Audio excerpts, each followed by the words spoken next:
Oke. Assalamualaikum warahmatullahi wabarakatuh. Waalaikumsalam. Waalaikumsalam warahmatullahi Dan wabarakatuh. jawab.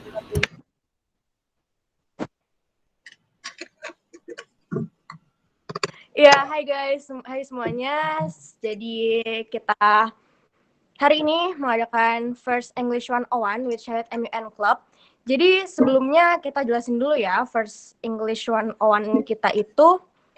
Jadi English 101 itu merupakan salah satu 101 series yang diadakan oleh Syahid MUN Club. Seperti yang kita tahu, pertama kita punya Council 101 dan MUN 101. Kali ini kita akan mengadakan English 101-nya. Nah, di sini Nabila, are you there? Iya. Halo. Ya, Nabila sebagai ketua divisi academics bisa jelasin nggak sih program English 101 itu apa sih? Oh, bisa banget. Oke, aku jelasin ya.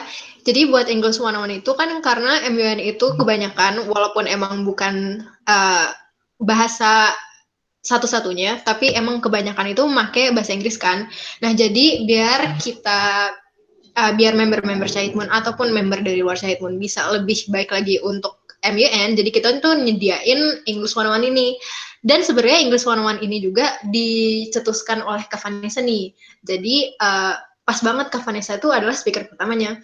Terus untuk materi pertama ini karena kadang-kadang kan susah gitu ya buat nyari kata-kata, misalnya kayak dari sebenarnya kata-katanya tuh gampang kayak aku nggak suka sama resolusi dari negara kamu, tapi kan itu kayak nggak boleh banget kan, harus kayak karena kita tuh juga mempresentasikan negara kita, jadi speak diplomatik ini atau topik kali ini tuh biar kita tuh bisa kayak ngebuat kata-kata yang dari kayak gitu untuk menjadi kata-kata yang lebih diplomatis lagi. Dan makasih banget ya buat teman-teman yang udah datang hari ini. Dan itu aja dari aku. Oke, makasih banget Nabila sebagai ketua divisi akademik Syahid MUN Club. Jadi bisa aku simpulin kalau English 101 ini penting karena di MUN sendiri kan bahasa utamanya tuh bahasa Inggris. Tapi nggak cuma sebagai bahasa utama, di MUN ini kita juga harus memperhatikan kosakata yang diplomatis untuk kita gunakan. Banyak banget sih kosakata seperti yang tadi Nabila udah jelasin, kayak gimana cara mengungkapkan bahwa kita nggak setuju sama resolusi negara A, tapi dengan cara diplomatis tuh kayak gimana gitu. Nah, sesuai banget nih sama topik pertama kita di First English 101 ini, yaitu how to speak diplomatically in MUN. Hari ini kita juga kedatangan speakers yang sangat luar biasa, yaitu Kak Vanessa Amorti selaku Presiden Syahid MUN Club tahun 2018 sampai 2020. Can you say hi to us, Kak Vanessa? Halo, hai guys. Kayak udah pada bosan liat muka gue. Halo Kak. Nggak bosan.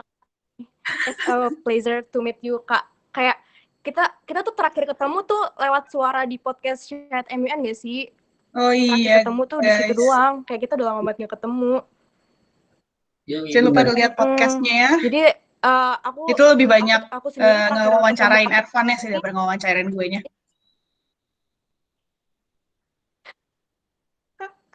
Bener banget, mana isinya ngelawak, literally ngelawak mulu ya kayak Ervan ya. Ya jadi apa kabar nih Kak? Kabar. Apa kabar Kak? Kalau kabar seperti kita tahu lebih banyak rebahan, sama paling ngurus KKN lah, itu pun kayak non-existent gitu, KKN-nya nggak berasa kayak KKN. Jadi kayak iya bener. KKN online pokoknya KKNDR. nggak jelas guys, sejujurnya. Tapi ya, jangan jadi lupa. kegiatannya bikin KKN. KKR. Lagi KKR tuh KKNDR. Boleh. Gitu. Jadi Kak Vanes, gimana? Apakah sudah siap untuk menyampaikan materi yang sangat menarik ini? Udah siap, Dunj? Oke, kita langsung mulai ya. Bentar. Sebelum dimulai, jangan lupa yang belum. Thank you. Jangan lupa yang belum nge-mute videonya, jangan lupa di-mute ya, biar gampang.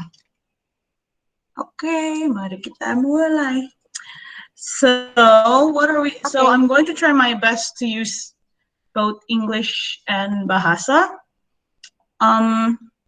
Probably I'm going to use English dominantly biar enak gitu. Jadi kayak berasa gitu konteksnya dalam bahasa Inggris, dan kalau ke Emion tuh gimana kalau pakai bahasa Inggris.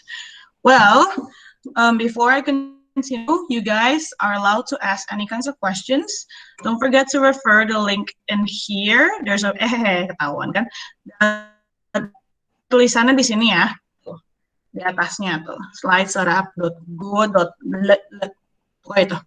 Nah, kalau misalnya pada butuh, nah ya, nanti kalau misalnya pada baru masuk, nanti biasanya teman-teman organizer bakal nge-kopas link itu lagi biar gampang. Nanti kita bakal lihat pertanyaannya bareng-bareng. Dan nggak harus aku udah berusaha bikin biar nggak harus pakai email MHS. Paling yang penting harus pakai akun Google, nggak tahu ya, lupa. Kalau nanti suruh sign in atau enggak. Kalau nggak langsung sign in ya udah. Langsungnya nanti kita bakal lihat pertanyaan di sini bareng-bareng. Soalnya kalau di chat takutnya kebenem. Jadi kita pakai ini dulu aja. Okay, so what are we going to talk about today? Today we're going to talk about how to speak diplomatically. So diplomatically speaking, blah blah blah blah.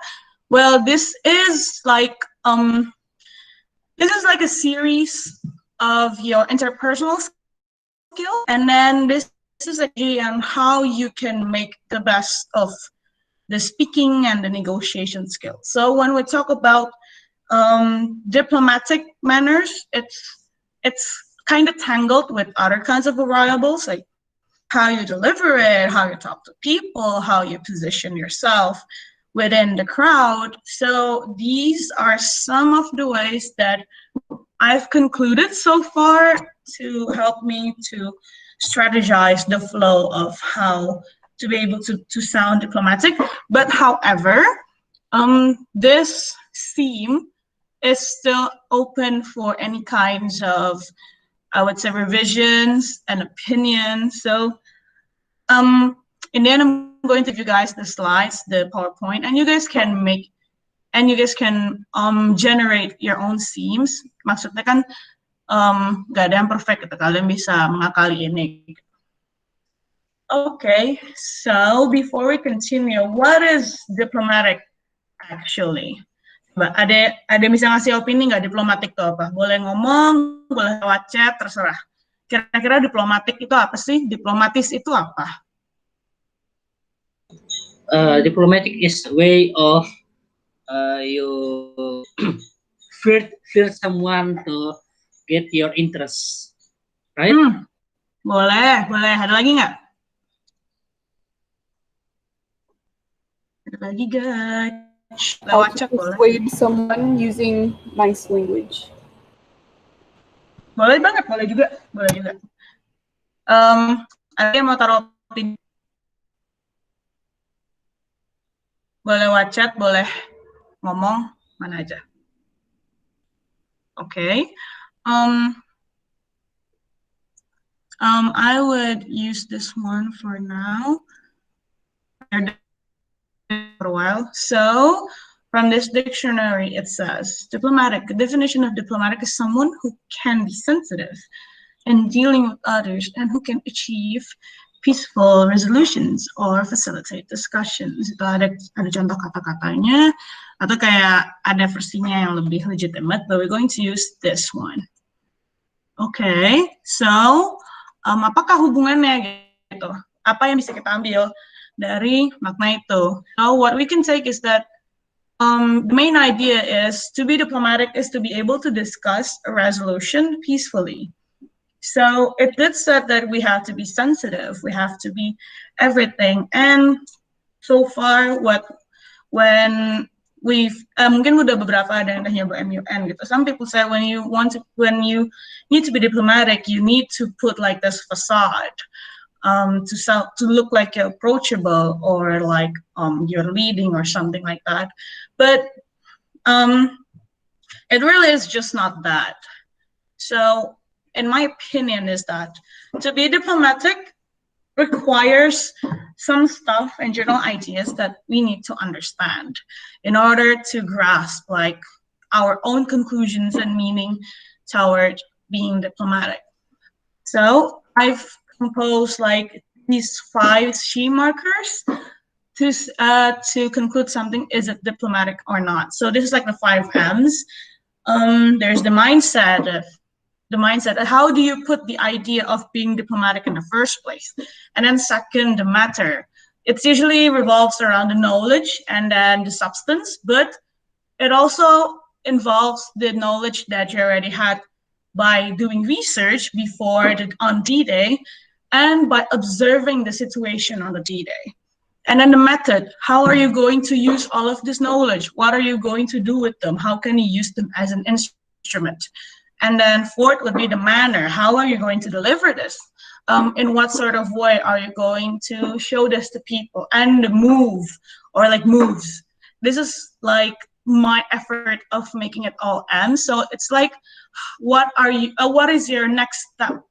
What are you going to do next with all of these things you have acquired? How are you going to finalize your initial general strategy? And then at the same time, adapt to it and try our best to make the most out of situation. So you guys can ask anything at any time about anything except about my personal lives. I already have a boyfriend, just a disclaimer. If kalau bisa ada aja bakal nanya itu, you guys can refer to that link up here. I'm not sure if you guys can see it or not, but it's there. And then let's start with the big idea, the general idea. How do you know how diplomatic thing works? So when we talk about diplomatic, it means it's going to consist of conversation and discussion.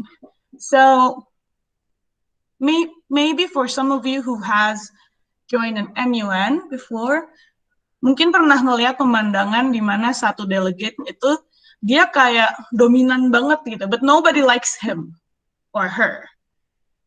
Tapi ada juga delegate yang kayak ngomongnya baik banget, halus gitu. Tapi dia malah nggak dapat award sama sekali gitu. So the key thing that we can take from those 2 people is that first, you need to know that diplomatic means that you need to respect. You need an essence of respect, either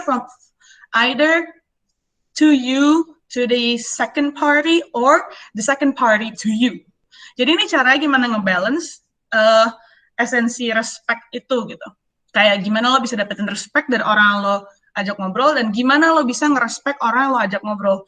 The respect needs to work 2 ways, because it's going to be different if people are talking with you as if like you're a pet. And it's going to be different if you're talking to a person as if they're a human being. It's going to be very different. Besides, if you're talking with someone that you see as a human being, it's going to be easier for you and for them to relate to the context, if that makes sense. So, gimana caranya bisa menggunakan respect ini dengan maksimal gitu? Well, second, the most very important thing to be very diplomatic is that you have to listen. So it's different from you just being there and you are listening. So there's already a lot of techniques of negotiation techniques. Mungkin ada yang pernah lihat iklan YouTube masterclass negotiation gitu kan, pasti udah selalu ada tuh orang ngomong there's this thing called mirroring. So misalnya nih siapa ngomong apa gitu, nanti gue bakal merepeat sedikit dari kata-kata itu untuk merepeat main idea to show that I am listening but I want you to tell more. So there's a lot of techniques regarding how to menggunakan 2 variabel ini gitu, kayak bisa diotak-atik untuk melibatkan 2 variabel ini. But anyways, you need to understand that when you are making a diplomatic move, it means you have to listen to the person you are talking to. There's because if you're trying so hard to be assertive and then kalau memaksa pikiran lo ke otak dia, nggak bakal ada yang masuk gitu. Karena lo sendiri nggak memasukkan sesuatu yang dia sebutin gitu. So by listening first, you are respecting the person, and by positioning yourself to be respected by the person, you will be listened. Gampangnya, kalau lo mau didengerin, lo harus dengerin orang. Sesederhana itu. Mungkin kalau ada yang pernah nge-coaching sama gue, I've always say that just write down what everyone is speaking of, write down tiap mosi pada bahas apa. Itu tuh soalnya biar ngebantu lo buat memaksa diri lo buat mendengarkan. Karena itu bakal berguna. Nanti kita bakal bahas lebih dalam masalah nyatet-nyatet. And don't forget, you come to that MUN for a cause. How do you know that you remember that cause of yours? Just remember the main flaws and the main problems that you think you need to address in that topic. So when we talk, ini kita ngomongin MUN context ya, but don't forget that all of these could be used in outside of MUN. In MUN context, so misalnya lo datang, lo cuma baca study guide, lalu lo cuma baca karmas untuk bagian problem gitu. Kayak yang lo pakai, kayak lo bahkan sendiri aja nggak tahu problem utama yang lo lihat dari perspektif lo, dari research lo gitu.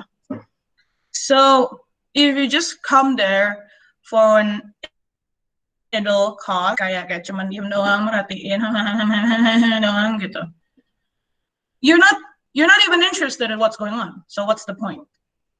So you need to find your cause to interest and engage yourself to the topic. That's why research is important. And again, I'm going to underline this. When you want to be diplomatic, first you need to know that you are going to involve conversing. That means if you need a conversing thing, you need to know that discussion needs a two-way communication. So these are like the basic and the big general thing that you need to put in your mindset when we talk about diplomatic manners or measures or whatever that is. Okay, let's continue with the matter. You guys can see these, so this will help you to navigate which themes are we're talking about. BTW ini kursornya kelihatan nggak sih? Enggak ya? Kelihatan kok Kak, aman. Oke. Kayak pointernya sekalian biar enak. Oke, yeay, keren. Kayak presentasi beneran. Okay, so when we talk about matter, so honestly, these matter, manner, method, those are one of the things that I mark, that I put as a marking scheme when I chair. So I have like these six marking schemes that I will share to you guys. It's going to be differ from each chair to chair because they have their own styles of marking. But I hope that by giving my marking scheme, it's going to make you guys to be more aware of what the chairs usually seek and a debate. Okay, very sorry. Give me a sec. Okay, so matter. So you need to, when we talk about matter, this is like your preparation, like kind of like a plan kind of thing. So when we talk about matter, you need to understand your initial motives. How do you know your initial motives in a context? You need to know your country's interest. How do you know your country's interest? You need to know the problem. How do you know that? By research. So matter is, we talk more like substance kind of thing. And how do you know that you understand your initial motives? Ini adalah pengukurnya. Kalau bahkan lo nggak bisa menjelaskan dengan sederhana motif dan interest lo apa, itu udah fix gak jelas, fix salah. So if you already know the main idea of your interest kayak secara singkat dan jelas, kalau udah tahu secara singkat dan jelas gimana, itu bakal jadi bukan pengukur ya, apa ya? Itu tuh kayak jadi patokan lo ya, patokan yang kuat buat lo untuk memposisikan diri lo nanti. Gitu. So that's why research is so important. It's for you to be able to take your own conclusion on what is your initial motives. Okay, so how do you make sure you have a good matter? Well, knowledge, both in the background situation and on the situation itself. Percuma kok kalian research, cuman pas hari H kalian enggak menggunakan itu untuk mengobservasi flow of debate itu kemana. Gitu. Ini bakal lebih banyak diinkorporasikan ke MUN konteksnya. Makanya kayak why you have to research and be adaptive at the same time, because it's going to be a waste if those knowledge that you have used, you don't use it to engage to the flow of debate and you don't use it to observe what is actually needed in the flow of debate. So for matter, what is the important thing to remember? You need to research and you need to observe. That is what is the most important thing. So this can apply to a casual conversation as well. For example, Bita merasa bahwa Akmal arogan gitu. Why does Bita, and we need to convince Bita that Akmal is not arrogant at all. And Akmal is not arrogant at all. Sorry about the pronunciation. How can we manage to successfully convince Bita that Akmal is not arrogant? First, we need to know from where does Bita have this conclusion. So you have to research it. You can ask for her friends. You can ask her boyfriend. I don't know. You can ask her parents. I don't know. There's a research, and then you have to ask her directly, and then you observe how she took that conclusion. Mungkin Bita bakal ngomong, ya soalnya gue bingung gitu, kayak kemarin gue ajakin Akmal nge-mentor tapi tuh dia kayak males gitu. Tapi kan dan sebelumnya kita udah lihat dari sebelumnya kayak ternyata tuh Akmal lagi nggak mau ikut karena nyokapnya sakit atau gimana gitu. So you align your research and you align also with the result of your observation. And maybe Bita said that Akmal is arrogant. She just want Akmal to understand that she is hurt. Sometimes it's that simple as that. So research and observation. You need to have some knowledge before you initiate an observation on the D-Day. Okay, then method. So collecting your instruments. How can you make use of those knowledge that you guys had? I already explained previously, you need to be adaptive. Ini tuh kayak incorporate beberapa hal kita dapat dari sebelumnya gitu. So, kalian tuh harus tahu measure apa yang dibutuhkan pas lagi situasi itu dengan observasi kan. So it's okay if you strategize something, but at the same time you need to know what the situation actually needs. And how do you know you have the instruments? You need to write down every single thing that could be useful. Makanya gue selalu meminta teman-teman untuk nyatatin semua apa yang semua orang ngomongin. Karena, well, this is going to be like, mungkin Nadia bakal lebih ngerti mainnya atau anak FK bakal lebih ngerti. From what I remember, humans have a very good brain in memorizing things, but it needs some time to make synapses buat menyimpan memori itu gitu. Itu makanya kita bisa belajar sesuatu gitu. Pokoknya ada hubungannya sama synapses. Nah, dengan lo menulis, itu bakal membantu lo untuk lebih mengingat informasi yang harus lo setor di otak lo gitu. Jadi bakal beda kalau misalnya kalian nyatet sebuah pelajaran sama kalian cuman baca doang gitu. Dan jadi kalau misalnya ditulis, kalian bakal lebih gampang ngambil konklusi, dan jadi kalian tahu instrumen apa aja yang bisa kalian pakai selama debat dan diskusi gitu. Okay, so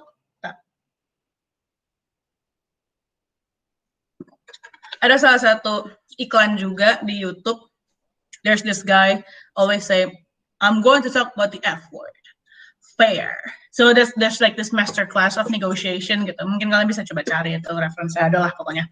So, but for me, when we talk about diplomatic, there's another F word that we need to know as well. It's called facade. Why do I say facade? So, kalau kita ngomong diplomatis gitu, kayak pertama kita harus tahu apa yang bikin pihak kedua rasa nyaman gitu. Nah, tapi facade ini adalah kayak gimana caranya biar main idea kita bisa dimasukin dengan perlahan-perlahan gitu. Kayak misalnya lagi bikin paragraf, kalian lagi bikin paper gitu. Sebenarnya kan paper itu kan adalah koleksi dari paragraf, dan paragraf itu adalah koleksi dari main idea gitu. Jadi dengan menggunakan elaborasi itu, kita harus kita jangan lupa untuk mengingat bahwa oke, gue ngejelasin ini harus ada beberapa hal yang bisa gue bikin dia untuk memahami gitu. Misalnya kayak kita lagi ngomong ini aja gitu. So humans work with knowing what's the koneksi dari general idea gitu. Misalnya kayak masalah yang Bita ngerasa Akmal itu arogan gitu. Gimana cara kita bisa nge-convince Bita kalau Akmal itu sebenarnya tidak searogan itu dan dia punya alasan gitu. So if you want to go to be fair, you need to have some things that make Bita understands Akmal's position or your position. Harus ada yang bisa di-relate gitu. Misalnya kayak ngomong, gue ngerti sih Bit, kayak pasti kesel sama orang kalau misalnya lagi ngajar itu nggak pernah muncul gitu. That's the fair thing. That's something that you can relate. But how do you put like these facades? Ini agak terlalu kasar sih kata-katanya, but I do think it's like the perfect thing, the perfect way to explain what I'm trying to say. But you can use those things to relate as an instrument for you to incorporate the main ideas you want Bita to understand. Misalnya kayak, cuman gini sih Bit, kayak kalau kata gue, Akmal tuh kayak gitu, mungkin aja dia ada masalah gitu. Padahal kita udah tahu masalahnya apa gitu. But we act like as if we don't know. Terus kayak, dan kata gue mungkin ada beberapa hal yang harus kita omongin gitu. Lama-lama dengan kita mencoba jelasin ke Bita, kayak Bita bakal nangkep kalau pertama kali aja emang Akmal ada masalah, dan kedua kayak ternyata kayaknya emang dia nggak bisa terlalu disalahin kalau itu make sense. Just imagining that ada sebuah situasi yang kayak gitu, kayak kalian pasti bakal berusaha ngasih tahu teman kalian yang itu kayak nggak kayak gitu, dan ada kayak main ideas yang bisa lo tarik sebagai konklusi gitu. Nah, saat ini maksudnya adalah gimana caranya lo bisa kayak bikin main idea ini bisa diterima oleh orangnya dengan jelasinnya pelan-pelan. Again, listening is the key.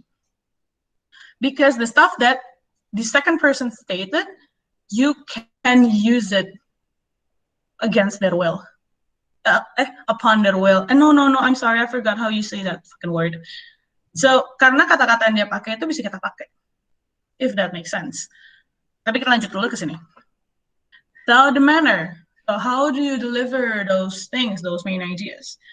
So, there's like two kinds of things yang bisa gue ambil sebagai konklusi. First, you need to be sensitive, and second, you need to be assertive. Remember, assertive does not mean dominate. There's a very huge difference between that. So sensitive, that means you need to be able to relate to people's shoes. But assertive, artinya lo harus tegas. Kayak, oke, gue ngerti maksudnya kayak gini, tapi kita harus ngelakuinnya kayak gini. So, the thing is, when we talk about these methods, gue nggak bakal mau bilang kalau kalian harus lebih sensitif daripada being assertive. Well, realistically speaking, you have to balance it out. You don't want to be that dominant, that delegate, but you don't want to be overshadowed as well, right? So you have to make sure that you can relate to people, but at the same time you need to know that okay, I am in control, and I will help by leading, and I will help you as much as I can. So take a lead, but at the same time you need to be able to understand what people want as well. Okay, then knowledge as the tool. Kayak gue nggak usah jelas-jelasin lagi, ini kayak self-explanatory sih. Dan ada satu lagi. Actually, nobody cares about your opinion. That's quite.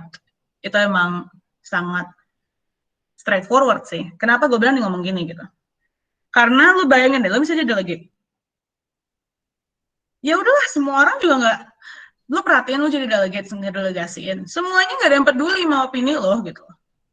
Pasti bakal antara ada yang cuma baca position paper doang abis itu main HP, atau ada yang kayak ngomong-ngomong terus, tapi dia nggak mau ngedengerin orang lain gitu. How do you make them care? You need to convince them that you are listening to them. Jadi kalau misalnya kayak gue ngobrol sama Nadia sama Bita gitu, misalnya Nadia kayak ngomong, aku maunya A gitu. Terus Bita ngomongnya, aku maunya B. If you think about it, both of them doesn't really care about each other's opinion, karena udah segitu bedanya gitu. How do you make them care? Dengan misalnya jalan tengah. Jalan tengah itu gimana? Lo harus bisa ngerti posisi dua-duanya. Artinya harus mendengarkan. So, when we talk about delegating, you need to understand nobody cares and you need to make them care. How do you make them care? Relate to what they're saying. How can you relate to what they're saying? Just fucking listen. Tough. And then, if you want to deliver something, either memberikan opini atau approach orang, you need to approach them first. Nobody is going to do them for you. Jangan mikir dengan lo diem aja di pojok ruangan bakal ada yang ngedatengin lo. No one gives a shit. No one gives a shit. I'm very sorry for saying this. No one gives a shit. You need to approach them first. They're not going to do them for you, unless it's their own initiatives. Terus bakal lanjut dulu ke move. Okay, so when we talk about moves or like strategy, itu harus dibalance antara preparation lo sama gimana lo adapt to the situation. So there's this thing that you have to balance between criticize and supporting. Bakal beda, contohnya bakal beda. Misalnya anak pada nongkrong, misalnya mau ke Bekasi gitu dan rumah gue depan cabe, jadi kayak dari satu planet ke planet yang lain gitu. Dan misalnya kayak I don't know, misalnya Rispa bilang ayo kita ke Bekasi gitu. Nah, how can I make sure that everyone goes to Pondok Cabe? Atau bikin itu seenggaknya minimal sesuai sama interest gue. Gini ya sederhana gitu.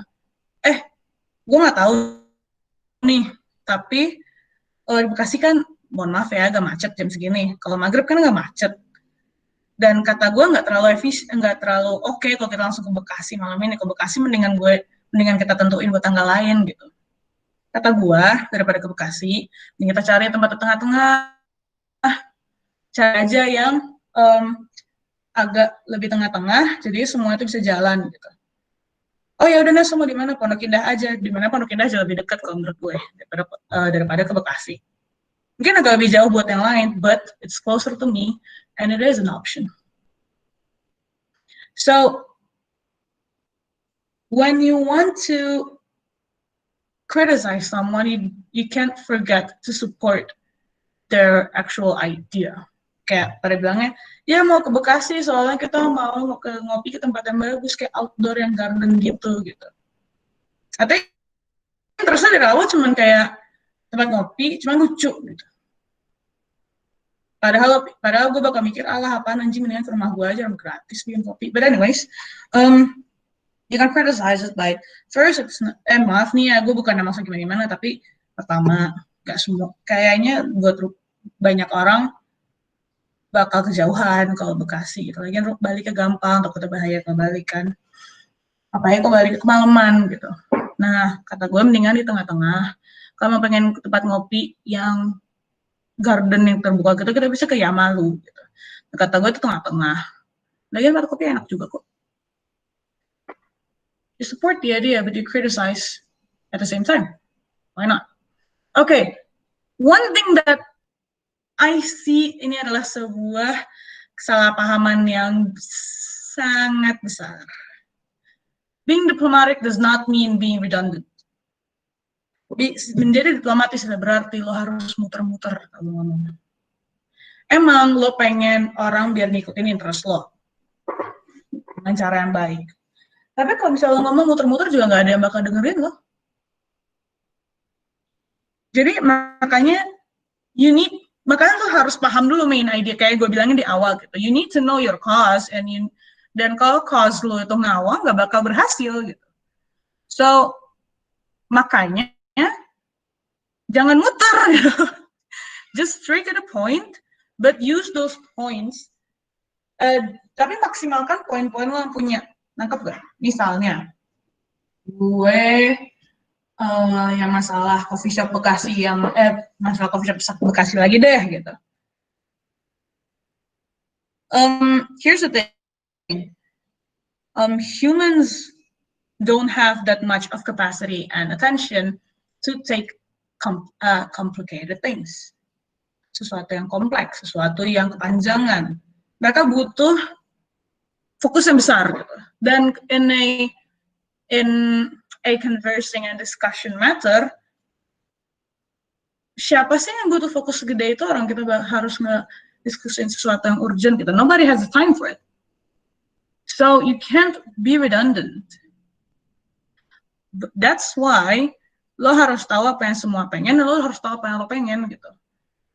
Jadi lo bisa ngakalin gimana caranya itu jadi efektif apa yang lo bilang gitu. Oke, feedbacks. Feedback itu bisa jadi evaluasi lo sendiri, bisa juga evaluasi dari orang. Makanya tiap kali ke MUN, jangan lupa selalu minta personal assessment. Because how can you improve if you don't even know your flaws? Dan misalnya lo habis MUN kemarin, gue kenapa nggak merasa maksimal ya, gue kenapa nggak ini ya. Lo bisa aja langsung ngobrol sama temen lo kayak, anjing gue ngerasa kurang maksimal, gue kemarin gini. So give your time to make your own evaluation. Gitu. Mumpung sebelum lupa. Those are one of the tricks for you to be able to remember your own feedbacks and your own evaluations. Keep on learning. How can you learn diplomatic skill? Actually, everywhere, every time. Ngomong ke orang tua, gimana caranya biar convince orang tua lo biar lo bisa nginep rumah teman. That's negotiation, and you need to be diplomatic. You need to know what your parents don't want to hear and they want to hear. Lagi nanya pertanyaan di kelas gitu. Everyone got no time to listen to your question, but how can you make your question matter? Terus lagi presentasi, gimana caranya lo bisa ngerasa diyakinkan oleh pemateri yang sedang lo denger gitu. Lagi cerita gitu, gimana cara lo tahu cerita lo gak muter-muter? You can actually do this everywhere, anytime. And when we talk about diplomatic thing, there's a lot of medias to learn actually. Well, if you want something that's like a physical thing, I highly encourage you guys to buy any Dale Carnegie's books. Kebetulan gue punyanya tuh yang How to Win Friends and Influence People, sama yang How to Influence People yang In the Digital Age. Jeng jeng, ada ini. Kita pada bisa lihat kamera gue apa enggak? So this has been ini banyak beberapa yang gue dapetin dari ini semua. Dari Dale Carnegie dan dari konklusi gue. So I kind of like incorporate both knowledge that I got. Dan media bisa banyak banget kayak TED Talk gitu. Apa orang misalnya lagi presentasi gitu. Lo lihat aja apa sih yang bikin penjelasan dia menarik. Kayak untuk sebuah materi menarik artinya cara orang ngasih materi itu juga menarik kan, jadi lo bisa gimana caranya si pemateri ini ngasih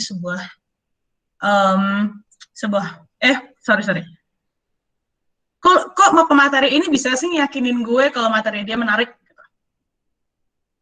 Dan kayak gimana sih caranya this person can position themselves to be the main attention of the place gitu.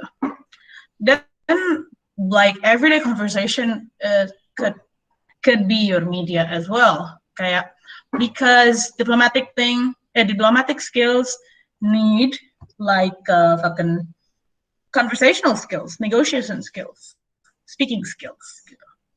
So you can use it every day. Nah, terus gue mau ngajak teman-teman buat latihan nih. Ya kan nggak enak ya kalau misalnya kita dengerin doang, cuman kayak nggak kebayang gitu maksudnya gimana. Cuman sebelum gue menjelaskan ini, kita lihat dulu ya di question and answer. Udah ada yang nanya belum? Oh, belum ada yang nanya. Butuh dikasih waktu bentar gak buat taruh pertanyaan?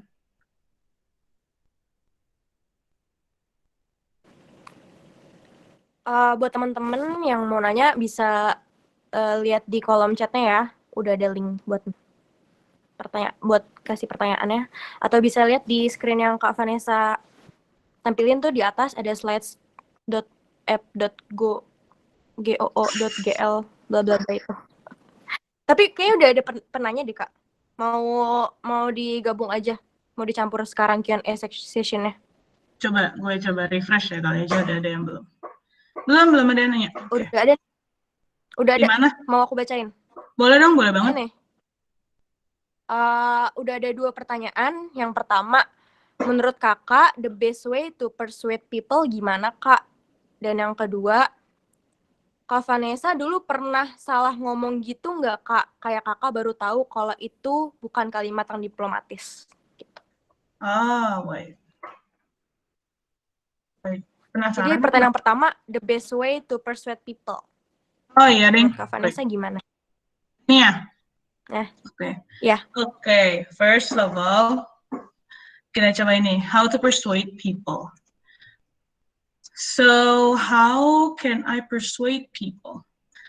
Gue selalu ngebayanginnya, if I need to persuade people, it means I need to get their attention first. So, for example, kalau misalnya gue mau persuade Fahmi buat bikin dia menerima gue sebagai chair di sebuah MUN Muhammad, misalnya gitu. Gimana caranya gue bisa, atau jangan itu deh, kurang oke, gue bayangin example lah, terlalu banyak ininya. Misalnya Arik gitu, misalnya Arik, gue pengen Arik untuk join jadi HMI. Nah, terus coba lo ingat-ingat aja senior lo gimana deh cara mereka bisa meyakinkan lo buat ikutan HMI. But the most important thing, when you persuade someone, you need to know that they will have the benefits. You need to convince them that there will be a benefit for them. And you need to convince them, and you need to convince them also that you can relate to their worries. Itu salah satu yang paling penting. Karena kalau misalnya misalnya gue ngomong sama Arik gitu kayak, Rik, lu kenapa, lu tertarik ya sama organ ekstra gitu. Terus misalnya Arik bilang, gak tahu cuy, gue bingung, takutnya soalnya kalau kumpul-kumpul nanti pulang malam terus gitu, gue punya nyokap di rumah atau gimana gitu. I would say it's something like, ngerti sih, pasti ribet kalau udah masalah pulang, lagian kan lu gak mau khawatirin orang tua lo juga gitu. Tapi kata gue sih, lo masih bisa akalin sih itu, lo masih bisa participate, lo bisa contribute dengan cara lo sendiri gitu. Maksudnya kan nggak semuanya harus diskusi sampai pulang malam kan. Bisa aja lo bilang sama senior lo dari awal, kayak gue nggak bisa pulang malam, gue nyokap gue sendirian di rumah. Dan lo pasti bisa ngakalin sama senior lo gitu. Besides, kalau ikutan organ ekstra, kalau bisa lebih merasa kontributif, kind of bullshit like that gitu. Ingat-ingat aja senior lo gimana pada iniin lo semua gitu.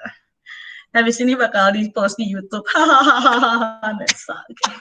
Terus, how do you persuade someone? First, you have to relate to their problems and their worries.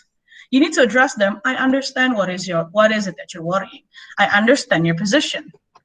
So by relate to them, then you give the solution that you think would be useful for them. Gitu. Itu cara gue buat persuade orang sih. Nah, terus Kak Vanessa dulu nggak pernah salah gitu, kayak baru ngomong gitu gak Kak? Kayak Kakak baru tahu itu gak diplomatis. Pernah? Pernah. And it's better kalau lo mengakui kalau salah. Karena kalau dengan lo, by you make self-corrections, orang bakal lebih menghargai lo. Gini deh, mendingan ngobrol sama orang yang mau minta maaf daripada sama orang yang gengsi buat minta maaf kan. Sesederhana itu deh logikanya gitu. Misalnya kayak, I don't know, misalnya, ntar gue mau ngasal milih orang siapa ya, biar enak.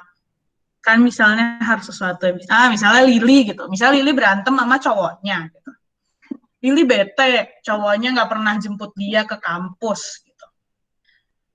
Cuman emang si cowoknya lagi sibuk kerja gitu, insya Allah jodoh gitu. Nah terus habis itu Lily bilang gitu, kamu kok nggak pernah sih jemput aku ke kampus gitu, aku kan juga pengen dijemput gitu, aku kan juga pengen habis jemput di kampus jalan-jalan. Terus kalau misalnya si cowoknya kayak, kan aku kan kerja buat kamu juga, gitu. Baru malas kan, Lily pasti pengen putus, habis itu putus saya lah anjing gitu. Nah, tapi misalnya cowok yang ngomong gini, ya maaf ya, aku minta maaf, soalnya aku lagi sibuk, lagi harus lembur gitu, lagi banyak kerjaan, bos aku lagi bangsat gitu, dia lagi nggak stabil bosnya gitu, bosnya sering ngambek gitu. Nah, kalau misalnya si cowoknya udah minta maaf duluan, dan kalau misalnya si cowoknya mengakui salahnya dan menjelaskan gitu, bakal lebih enak kan si Lily ngedengerinnya. Lily left the chat, I'm sorry. Terus, nah dengan lo mengakui kesalahan, dan mungkin contoh bisa dipakai di MUN gini gitu. Misalnya gue negara Nigeria gitu, terus dapat krisis, dan sebelumnya gue sempat salah ngomong gitu kayak, negara gue punya nuklir gitu. Terus tiba-tiba pakai buat krisis gitu. Memakai kata-kata yang gue pakai pas MUN kan bangsat gitu kan. Dipakai macernya buat cek krisis ke gue gitu. Bilang aja gini kayak, this delegate understands everyone's worries regarding Nigeria's usage of nuclear power, and we can see why everyone is having a bad time digesting the information and the crisis itself. However, this delegate would like to remind everyone in here that nuclear usage does not always mean bombs. Nuclear usage could actually be very beneficial for medical. Nuclear usage can actually be very important for the sake of biological needs. So we do understand that what we have said makes everyone quite restless, but with the right regulation and with the right measures, it can be very beneficial for us. And we are humans that know that can take care of ourselves. And this delegate is highly convinced that we can do something about this, and we can make a great regulation for this, for the better sake of us. See? Lo bisa minta maaf dan meyakinkan orang at the same time. You need to lo harus pura-pura kayak, gue ngerti lo kenapa kayak gitu. Makanya gue kayak gini biar lo nggak usah khawatir. Sesederhana itu sebenarnya konsep mikirnya. Oke, semoga terjawab ya. Kira-kira kalau ada mau nanya lagi bisa tanya lagi gitu. Nah, biar lebih enak, kan kita ada orang keren banget nih, ada Fahmi, terus ada Bita dan Nadia, ada Akmal dan Nabilah dan segala macam gitu. Kalau gue boleh minta tolong teman-teman Dunj. Nah, gue nih lagi bisa ngobrol gak? Oke. Nih, santai kak. Gue bakal minta Fahmi sama Nabila buat ngomongin salah satu topik yang gue bawa di sini gitu. Ini bakal mirip kayak debat. Kalian bisa ambil pros, kalian bisa ambil cons, kalian bisa pilih salah satunya gitu. But try to make it diplomatic. Oke, Fahmi sama Nabilah ya. I'd Oke, rather. Kalian mau milihnya yang kampus, online atau offline, atau sex ed? Damn, both topics actually interesting. Coba, Yang kampus Kak. Campus. Cok, boleh. Sex ed dong. Ooh. Kenapa Bita? Terserah deh, Pengen. Abis ini Bita ya guys sama Nadia, gue pengen lihat presiden dan wakil presiden berantem. Right. I'll take campus, I guess. Yeah. That topic is suitable for me. Oke, artinya ini Nabila sama Fahmi lo coba mikirin online atau offline, dan gue bakal pasang timer selama 5 menit atau 7 menit.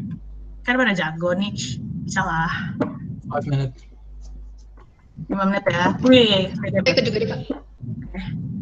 5 menit, aku suka kepedean. Wait, 5 minutes 5 for menit speech itu or- pengen ada. Wait, 5 minutes for speech? Enggak, 5 menit lo pada bahas. 7 apa? 7 aja. Okay, 5 minutes is enough. Oke, keren banget sih. Pada mau Ini kayak mendelegasi negara atau cuma debat doang Kak? debat dong. Oke. Tunggu dulu, Nabila, lo setuju online atau offline? Online deh. Okay, we'll offline go. Oke, ini lo offline ya. Artinya, oke gue stop presenting dulu. Ada Akila, halo. Jadi bingung mau Bita ke Akila apa mau iniin Akila atau mau ke Nadia? Guys, mau wakil presiden versus presiden apa Akila versus yang lain? Kayaknya kalau presiden versus wakil presiden lebih catchy deh, kayaknya. Lebih spicy. Oke. Presiden versus wakil presiden, oke. Udah masuk kan? Udah masuk belum timer ya? Ya, udah masuk kok. Oke, gue bakal mulai timernya di saat salah satu udah mulai ngomong. Whenever you're ready, delegate.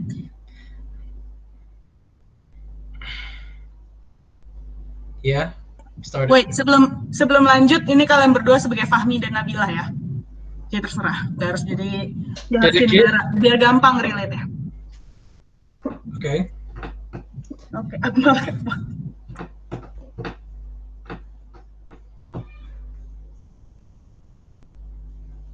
Yep. Mohon maaf Kak, ini 5 menitnya itu buat persiapan itu atau udah langsung ngomong? Udah langsung. Langsung lah. Oke. Gasin lah langsung. Mau Kak Fahmi dulu apa aku dulu nih? Lu dulu. Kenapa? Lu dulu. Nadia dulu. Kok Nadia? Nabila dulu. Atau gue mau kasih 1 menit buat preparasi dulu. No. 1 menit deh. No. Oke, It's lanjut deh ya. Nggak usah Kak, Nabil. Oke, Bita sama Nadia, kalian punya waktu 5 menit buat siapin yang topik sex ed. Terserah mau negara apa, presiden versus wakil presiden. Gitu.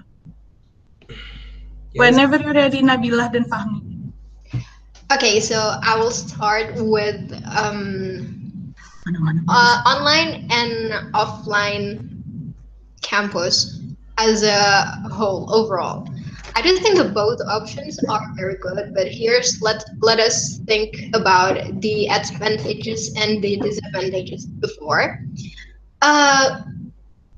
Campus offline is actually very costful. Like you need a transportation fee, you need change your clothes, so you have to wash your clothes, so therefore you have to buy the detergent and many things more. But in online course, actually you can do it in your home, in your own time. You even can record the lecturer's video and many more.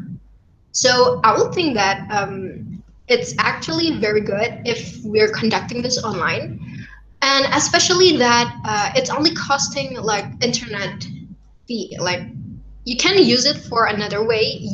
Maybe you can watch video on YouTube, or you can watch another thing. But you can even take several courses because your time is more fitting and less consuming than you have to go offline. Ini aku 5 menit semua buat aku, atau ada Kak Fahmi juga? Okay, saying that. Kami juga. Okay. All right. This delegate would like to appreciate the other opinion that was being issued from the other parties. Let's just say the previous delegate have mentioned that yes, there are certain benefits, there are certain advantage when we are having an online courses, such as, but also not limited to, we can actually be more freedom on what we are wearing. Like it's online courses, it is an online courses. You can actually wear anything you want, but somehow at the same time, the previous delegate mentioned about an internet fee. It could be like flexible. However, we did not see this could be an advantage. Moreover, not all people in this country have a better connection, especially those who live in a village. They need to go elsewhere. They need to go to certain places in order to boost up their connections. So it is rather more okay. We do acknowledge that there are certain benefit when it comes to the online courses, but however, going offline is actually a rather more preferable. Like we can see that when we are having an offline courses, which means we have to go to the campus, we can see that um, it will be putting more like it's more visible. Like the lecturers can actually observe you more. Like you can actually you have a visual, you have a like direct visual compared to the online. Somehow if it goes to the online courses, you can actually hack, or let's just say you can have like life hack where you are posting yourself as, what is it, like a loop or something, so the lecturer might think that you are actually there, but turns out you're not there. Okay. Okay, but there's actually an advantage in that. First of all, an online course can make a boosting knowledge in technology, because sometimes people they don't have the motivation to know about technology. So online campus will make people know whether they like it or not, to actually do a technological knowledge. So I think that that's the more advantage, because also technology can improve economy in other ways more than people going to study and have a knowledge on their course. Beforehand, online courses does not always boost up our technology knowledge about or whatsoever. As this previous delegate have mentioned before, not many of us have a better connection, connect internet better internet connection. We still have like these people who live in a village. They need a better connection. They need to move out to somewhere else. Even some of my previous delegate have to go to the tree in order to have a better stable internet connection. Well, Bang bang. Boom. can I say just one more thing though? Keterusan. I'll give you guys to conclude. The conclusion goes on. Well, it is actually better to have an offline courses compared to the online.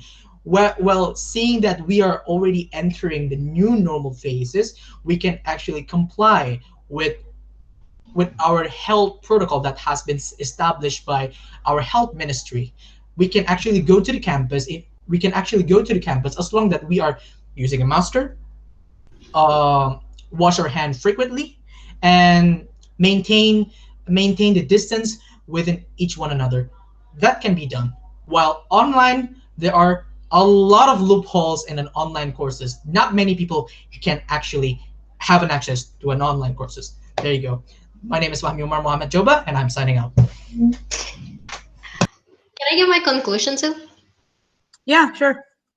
Okay, so my conclusion is that I think either way there is a advantages and disadvantages in that. But about online courses, as we all know, it's more effective and more relaxing for us to do, even though maybe sometimes there are people out there who don't have a connection, then it may boost motivation on Signal Technological Company to improve their facilitate and make other people have more connection. And therefore, also, I have to point out that the fee is very more less costing. So we can actually go to a course without having a transportation fee or anything else like that. So that's all for me, and that's my conclusion. Sip, gue nanya dulu. Mal, menurut lo lebih convincing yang mana? Akmal. Kenapa? Lebih convincing Nabila apa Fahmi?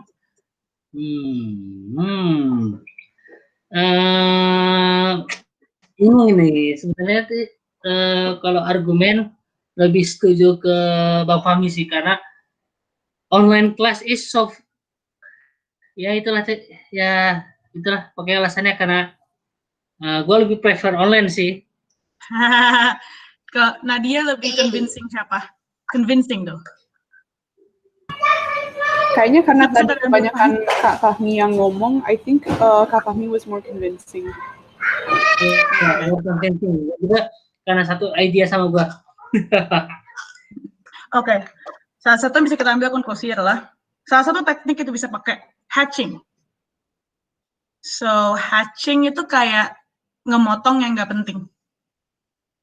Kalau kita bisa merasa kayak, oke, main idea udah deliver, cuman dia masih mau ngomong terlalu banyak, cuman lu udah tahu dia mau ngomong apa, you need to bisa potong, tapi bikin dia merasa terdengar, gitu.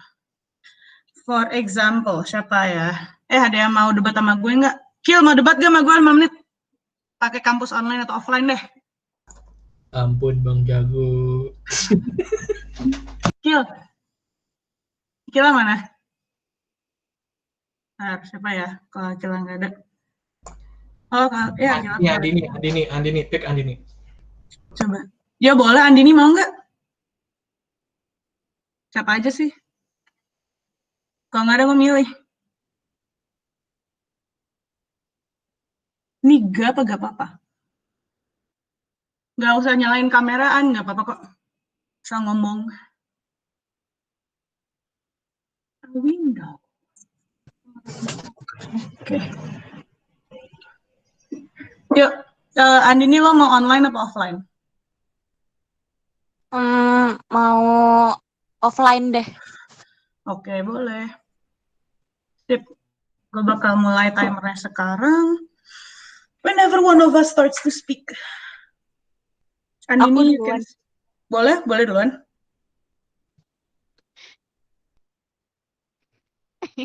Oke, jadi dalam masa pandemi coronavirus 19 ini, dalam segi pendidikan semuanya dialihkan menjadi serba online. Menurut data yang sudah tertera di suatu platform, pendidikan yang ada di pendidikan online yang telah digunakan pemerintah sebagai alternatif yang sebagai salah satu alternatif yang paling sukses untuk melakukan pembelajaran, itu dinilai belum efektif karena banyak sekali mahasiswa yang masih merasa kurang memahami materi, juga mereka memiliki banyak sekali tekanan psikologis karena tidak bisa bertemu dengan teman-teman karena terlalu sering di rumah, juga banyak sekali tekanan dari pemerintah yang harus mewajibkan orang-orangnya untuk tidak berpergian keluar dan menyebabkan mereka tidak bisa hangout bersama teman-temannya. Jadi kelas online adalah bukan salah satu hal yang terbaik dalam gue ngerti kalau emang kita sebagai manusia we're a social person. Kita butuh interaksi itu gitu. Tapi kalau kita ngomongin pendidikan, tapi kalau kita bilang ke online class itu nggak efektif gitu.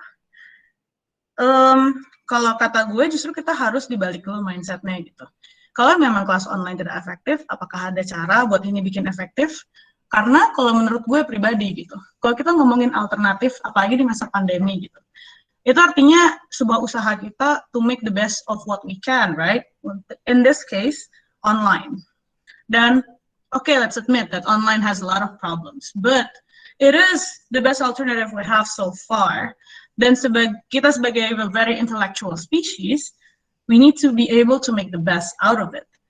Kalau masalah nongkrong bisa diakalin dengan banyak hal kok. Kita bisa dengan Zoom meeting, kita bisa WhatsApp call dan mulai bisa buat orang banyak gitu.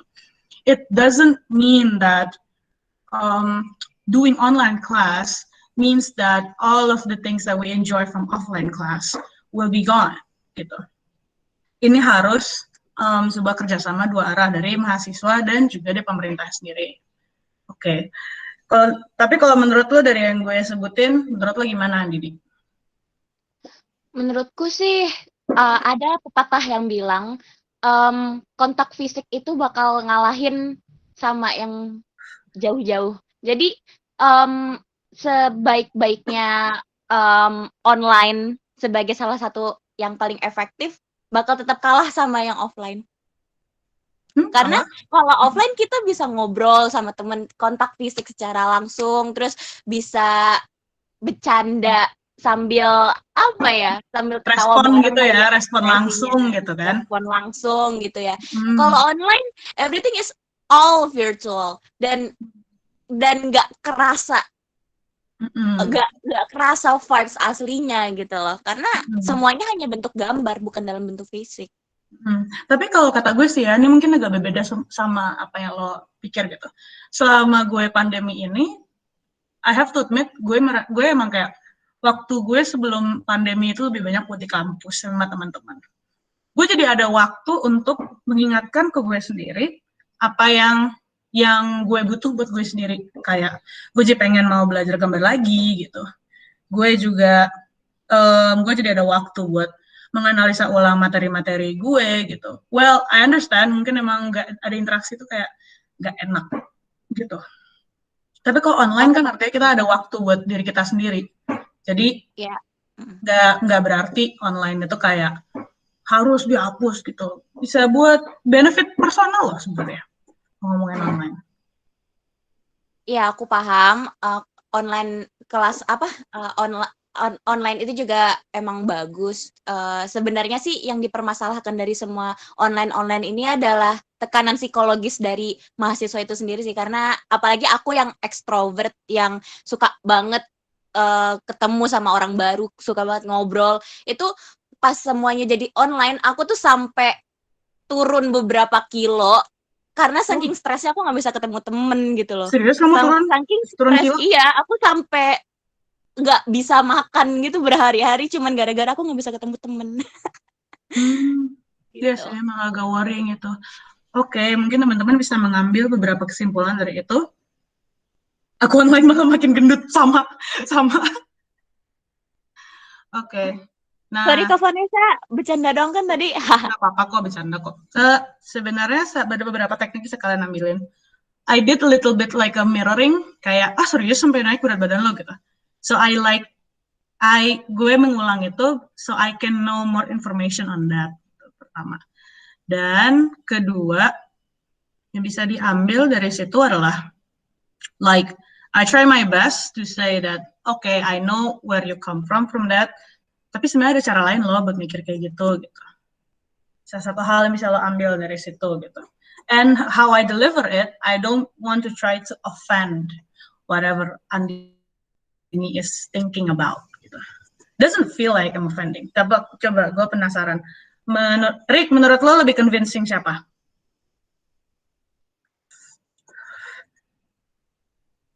Arik ada nggak sih? Ada Kak. Bingung sih gue sebenarnya udah convincing, cuman teknik yang kakak pakai tadi itu benar-benar bagus banget sih menurut gue. Maksudnya kena banget gitu buat nge-convincing orang-orang, juga buat menarik informasi yang kakak bilang tadi gitu. I give my opinion. Gimana Mi?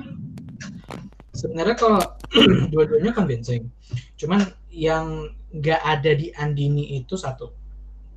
Andini itu cuman kayak voice out, tapi kayak nggak kayak lu, lebih engaging. Kayak lu somehow ketika ngedenger Andini ngomong tuh, lu kayak oh gitu ya, iya ya. Oh lu sampai nggak ketemu teman ya, kayak ibaratnya ada part-part di situnya tuh kayak somehow itu kayak ngebuat Andini nih kayaknya Vanessa setuju sama ide gue, but no gitu loh ibaratnya. But yeah, somehow menurut gue sih lebih convincing loh. So that part I kind of took it from Dale actually. I took from this book. Terus kayak ada salah satu dia ngejelasin, gue lupa deh kayak gue catatin apa enggak. Fotokopi. Boleh, silahkan. Udah ada Zlib juga guys, Z-Library, semuanya gratis. Nah, there are ways to make people wanting to listen to you. First, you need to listen to them. Dan menaruh minat terhadap orang lain gitu. You need to put like, oh, I am listening. Oh, really? So it sounded engaging and you sounded like you are being listened. Itu salah satu hal yang sering gue pakai. Dan kayak ada juga buat orang lain, pokoknya ini rekaman banget ya bukunya. Kayak bisa gue bahas kayak 10 jam sendiri ngebahas buku ini gitu. Nah, sekarang kita lihat yuk presiden versus presiden versus wakil presiden. Nadia, Bita, kalian maunya sebagai negara apa sebagai Nadia dan Bita? Negara Kak, tadi kita udah. Negara ya. Will. Nah, dan lagi ya, sex ed. What is wrong and how to fix it? Ya Allah. Pusha. Bilang di situ. First of all, I'm not fluent in English yet and I have not prepared anything. Dan lawan gue Nadia, jadi ya kalian tahu lah. Kayak belum ngomong pasti kalian udah tahu lebih meyakinkan siapa ya. Gak apa-apa latihan, kan cerita latihan gini kita. Campur aja kayak Jaksel. Bahasa Jaksel juga gak apa-apa. Oke.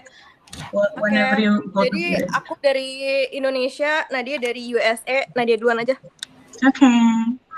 Ladies and gentlemen, the reason why we believe that sex education itself is important for for anyone, especially for teenagers and also children in school, is because of the fact that every year there are more and more unwanted pregnancies that lead to the rate of people dropping out of school becoming more and more higher. So we believe that abstinence is not the key. Whether or not we have to stop letting people, the sexual education that is being put in schools right now is abstinence based, or telling people not to have sex so that they don't need to get pregnant, and it continues on into the future. But we believe that it's not about the abstinence, but it's about giving the teenagers or giving the students the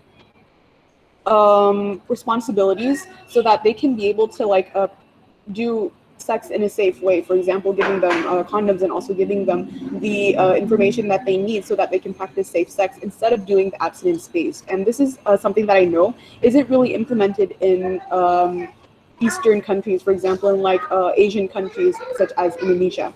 Therefore, I believe that since this is something that we believe in Western countries should be done, this is something that probably will not be able to be done in countries such as Indonesia. What do you think?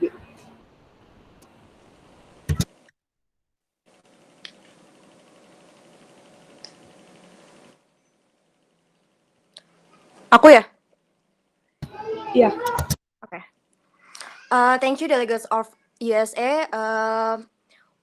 We Indonesia believe the sex education is very important to be incorporated into Indonesian education, but it's still a taboo things in here. So jadi kita masih Indonesia sangat membutuhkan sex education sendiri karena tingginya tingkat penganiayaan dalam rumah tangga, terus tingginya tingkat pernikahan dini karena paksaan, dan juga tingginya tingkat kekerasan seksual di Indonesia yang terus meningkat tiap tahunnya. Kita sangat kita sangat yakin jika sex education ini diterapkan di Indonesia, maka kita bisa mengurangi tingkat kekerasan tersebut. Kita juga percaya kalau sex education itu sangat penting untuk kesehatan mental para warga Indonesia, khususnya remaja-remaja yang masih belum tahu apa itu sex education. So we believe that we have to we have to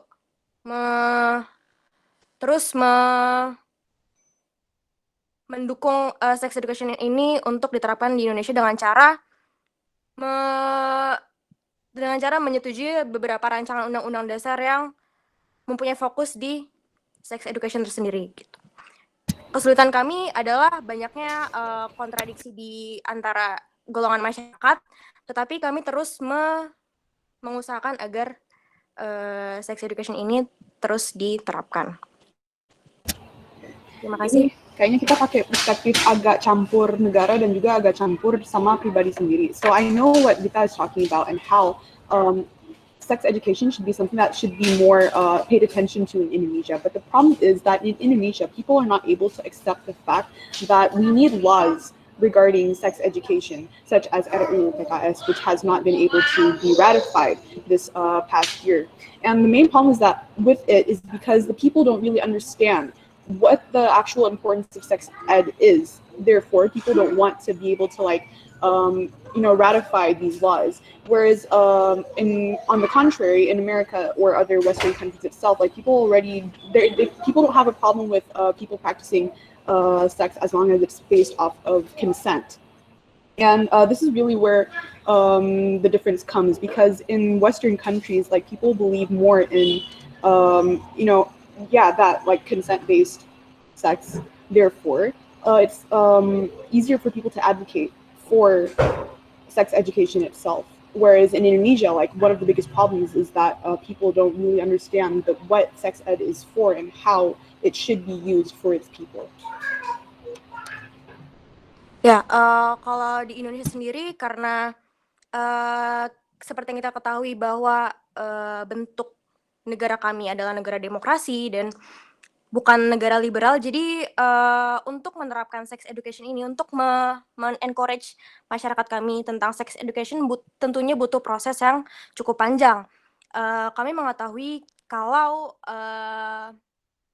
culture di negara kami itu sangat memandang sex education sebagai hal yang tabu, karena ada beberapa persepsi di mana sex education ini dianggap sebagai sesuatu yang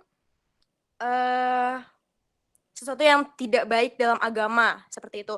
Tetapi dengan adanya rancangan undang-undang yang seperti tadi saya sudah sampaikan, itu akan men-encourage masyarakat kami agar sex education itu adalah the important things that doesn't tabu gitu loh.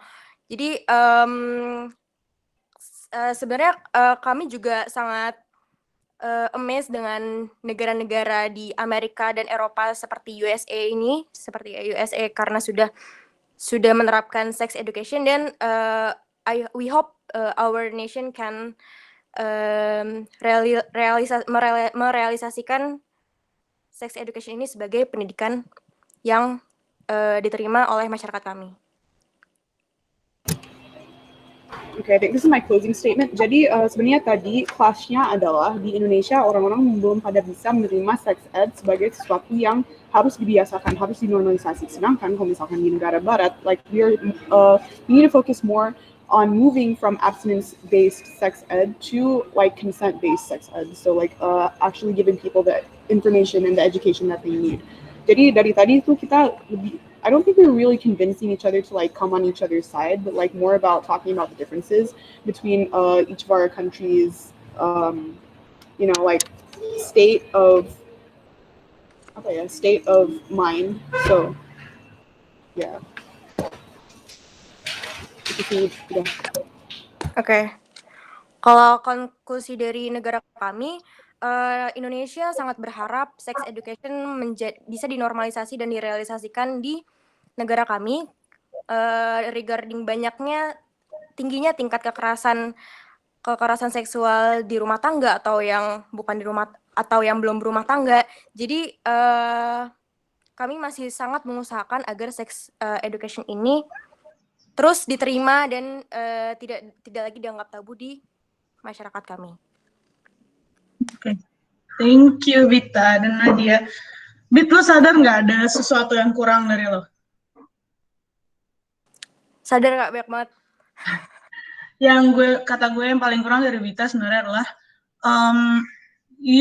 lo nggak tahu kayak rencananya stances gue mau kayak gini gitu. Jadi gampang ke bawah mana dia. Kayak sebenarnya kayak kalau misalnya masa negotiation itu adalah jangan lupa lo harus konsisten sama apa yang lo pengen gitu. Misalnya kayak Indonesia kan kayak ya kita mau kayak Indonesia kan tipenya kayak sex ed tapi nggak boleh ngebahas gitu kayak maksudnya apa sih Indo gitu. Nah kayak yang tadi itu aku kayak itu ya kayak sempat nyinggung iya kita pengen menjadi seperti Amerika kayak gitu-gitu ya ke bawah. Iya dan kata gue di saat kita ngebahas sesuatu yang kayak controversial such as taboo, don't use the word taboo karena when we talk about something controversial kayak misalnya nih gue bakal ngomong sama Nadia kayak Nat kita harus misalnya Nadia nih orang Indonesia asli banget gitu kayak kita nggak boleh sex ed gitu. Kalau misalnya gue bilang kayak kenapa sih emang kok sex ed tabu emang kenapa? Nadia pasti bakal kayak what did you just say kayak gitu loh, nangkep gak sih? Pas kita jadi penggunaan bahasanya lebih ke kontroversial aja kali ya? Jangan kontroversial justru lo harus pinter-pinter pilih kata-kata yang gak bakal bikin orang itu langsung gitu lah, nangkep gak? Misalnya kalau gue bakal kayak gini kayak oke, seks ed emang penting gitu, seks ed sangat penting walaupun sayangnya di negara gue masih ada beberapa miskonsepsi mengenai penggunaan dari seks ed. Jadi kalau dari negara kami sebenarnya masalahnya bukan dari penggunaan seks ed itu sendiri, cuman bagaimana kita bisa bikin masyarakat itu kooperatif dengan pemikiran yang sama mengenai seks ed gitu. Misalnya gitu. Soalnya kalau gue langsung soalnya ada kata-kata yang kalau misalnya lagi di negosiasi dan diplomasi, kalau kita langsung pakai kata-kata itu orang itu pasti kayak maksud apa gitu. Kan pasti ada karena keadaan di negara dia juga beda sama negara kita ya, kayak ya bagi mereka itu biasa aja gitu. Jadi kaget sendiri mereka kalau aku bilang tabu gitu. Nah iya gitu, bisa kayak gitu juga dan bisa ke konteks lain gitu. Misalnya gue langsung ngomong kampus online itu sampah gitu kayak apa-apaan gitu kan. Nggak mungkin kan gue langsung bilang kampus online itu sampah gitu. Gue bilang apa ya kata-kata kayak kampus online itu sebenarnya kurang efektif. Cuman jangan langsung kampus online nggak efektif gitu, apa-apaan gitu. Betul gitu, ada aja yang pasti kayak gitu. Kan ini enak buat gue, bisa hahaha hihi, bisa sebuah bisnis lah terserah gitu. Kayak don't use satu alasan kalau lo mau diplomatis jangan gunakan kata-kata yang saklek. Contoh, solusi dari blog lo itu masih banyak harus gue pertanyakan. Atau bakal beda dengan gue ngomong solusi blog lo sampah gitu, nggak mungkin gitu kan gue ngomong gitu. Don't use strong words. If you have to use strong words, try find a synonymous thing for it. Gitu guys, misalnya kayak ngomong sama orang tua gitu kan, Ma aku mau keluar nih, mau malam mingguan gitu kan. Terus nyokap lo kayak, jangan masih COVID gitu. Kayak, cuma kalau misalnya meyakinin orang tua lo kan pasti ngomong, alah COVID itu sampah, nggak mungkin gitu kan. Nyokap tuh yang ada lo dipingit dicoret dari kakak. Iya dicoret paling dari kakak, lu nggak dibayar lagi kuliah gitu, jadi kuliah bisa besoknya. Nah, what you can do to tell your mom is that kayak iya sih Ma emang lagi ngawatirin, cuman nanti aku bisa nggak datang ke tempat yang rame-rame, aku pasti bakal pakai masker terus kok, terus aku pakai hand sanitizer, insyaallah nggak kenapa-kenapa. Aku pasti ngabarin mama terus kok, nggak bakal kenapa-kenapa gitu. Bakal lebih bagus kan daripada kayak, kan aku mau main sama temen, mama, aku bosan. Nggak mungkin kayak gitu kan.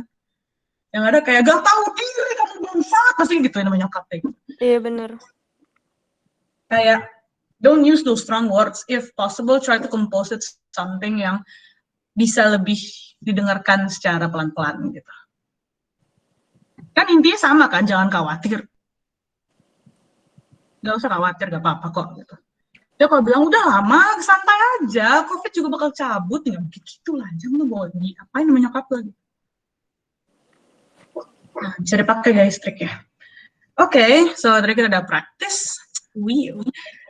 Terus tadi juga udah maghrib. Kira-kira ada mau nanya lagi nggak nih? Ada yang kepo gak? Ada yang kepo gak? Coba kita lihat di Q&A ya. Udah itu doang sih kayaknya. Ada lagi nggak yang mau ditanya? Ada atau mungkin ada mau kasih masukan gitu kayak Nas, ada yang kurang kebahas, ada ini dan gitu. Hahaha gitu.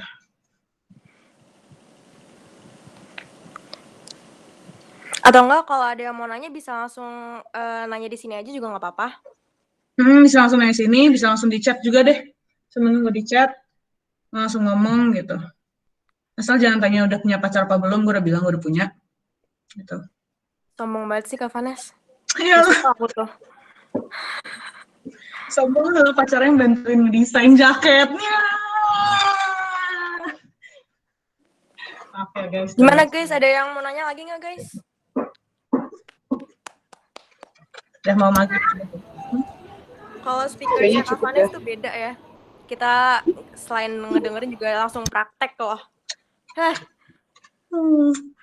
Mantul. Oke, gue closing aja ya. Jadi konklusinya biar kayak enak mengingatnya lagi. Pertama, lo kalau mau diplomatis, don't forget you need to have the mindset of being a diplomatic person. You need to be able to understand the importance of respect and listen from both parties. Gitu. Nah, terus habis itu apa teh yang kedua? Yang lupa. Ini ya matter masalah. Matternya dulu. Terus kalau misalnya lo mau ngomong, lo tuh juga harus punya data dan fakta yang bisa dipakai buat nge-convince orang itu. Gitu. Nah, intinya, gimana dapat datanya? Dapat datanya bisa dari research sebelumnya dan lihat observasi pas lagi flow of debate-nya. Gitu. Terus metodenya. Dan semua informasi itu lo harus bisa pinter-pinterin gimana cara bisa lo pakai buat bikin strategi yang oke gitu. Caranya, apakah caranya lo harus lebih mendengarkan orangnya, ataukah apa caranya lo harus ngetakut-takutin orangnya, saya nggak tahu gitu ya. Apakah caranya harus lo harus datengin delegate-delegate yang lain dulu, apakah caranya lo harus nyatet dulu, observasi dulu. There's a lot of techniques you can use for method.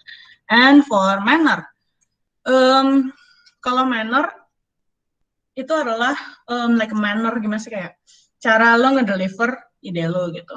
Apakah lo harus gimana cara lo harus bisa menyeimbangkan antara being sensitive and being assertive. Karena kayak kita pengen mendengarkan tapi nggak di overshadow sama orang gitu. And last but not least the moves. So when you want to make a move, you need to understand also what is the required thing that you need to do in order to decide a move. Kayak orang ini keras kepala kah gitu, apakah gue harus ngeiyain dulu kata dia dan dengerin gue, atau nih orang kayak labil deh, kayak masih bisa gue akal-akalin dan ngikutin kata-kata gue gitu. So you need to understand, kalau moves itu kayak udah kayak koleksi dari semuanya sebenarnya kalau kata gue.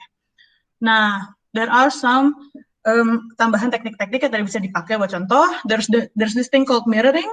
That was the one that I used to Andini. Kayak I repeat like some of the words that she used to sound like I am listening, but I want to know more information on that. Gitu.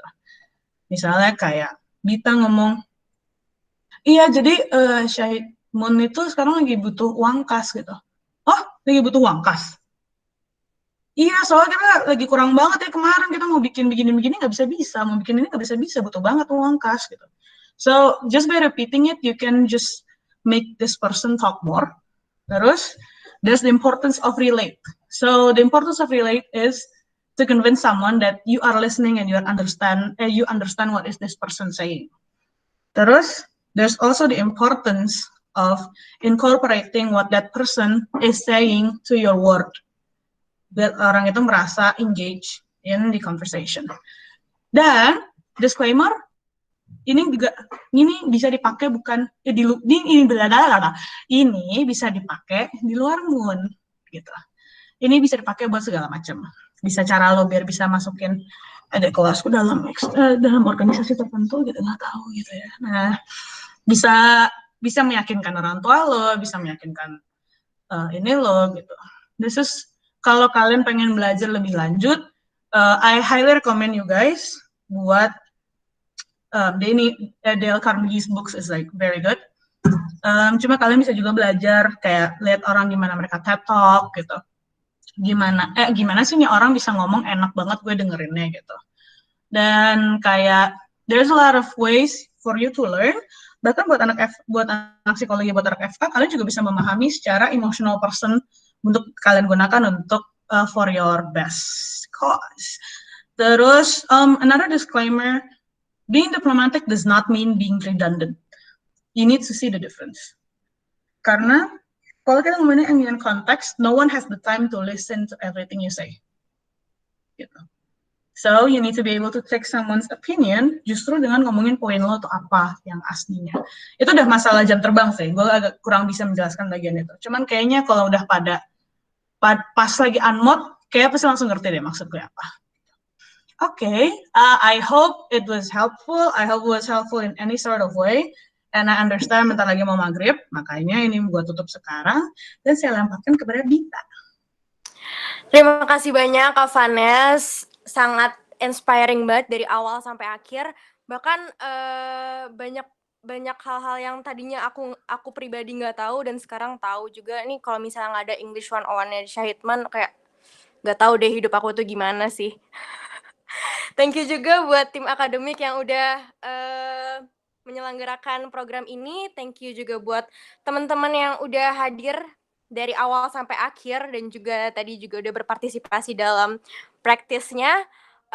Sampai jumpa di 101 series selanjutnya. Oke deh, see you guys. Wassalamualaikum warahmatullahi wabarakatuh. Makasih. Thank you everyone. Close for Kak Vanes. Yay. BTW yang mau nanya bisa PC, bisa di grup, gampang. Tadi apa namanya bukunya? Jangan lupa Kak Vanes udah PC kok ya. Oke. Bye-bye guys, I'm going to leave. Bye. Dadah.